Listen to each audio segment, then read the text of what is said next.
কোরআন মৃত্যুর পরের জীবনকে নিশ্চিত করেছে, এবং এই যে লাইফ আফটার ডেথ, মৃত্যুর পরের জীবন আসলে আমাদেরকে হোপফুল করে, আশাবাদী করে। কারণ আমরা বিশ্বাস করি আমাদের হারানোর কিছু নাই। আমরা যদি কাউকে হারাই, সাময়িক কষ্ট পাই, কিন্তু আমরা জানি আমাদের আবার দেখা হবে। এই যে আমরা কিছুদিন আগে আমাদের প্রিয় আল্লামাকে হারিয়েছি, ঠিক কিনা? কিন্তু আমরা এই ভেবে বুকে আশা বেঁধে রাখি যে আমরা এই দুনিয়াতে তাকে মিস করেছি, কিয়ামতের ময়দানে আল্লাহর জান্নাতে এই কোরআনের বুলবুলির কণ্ঠে আমরা আবার কোরআন শুনতে পাবো। সাময়িক বিচ্ছেদের কিছু তো নাই।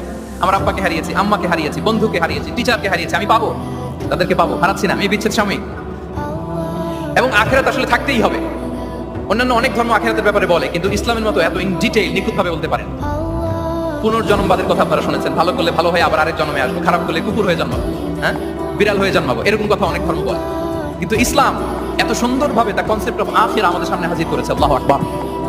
এটা হিউম্যান ব্রেইন দিয়ে ওই ব্যাপারে আমাদের কোনো কিছুই জানার সুযোগ ছিল যদি আল্লাহ তাআলা কোরআনিক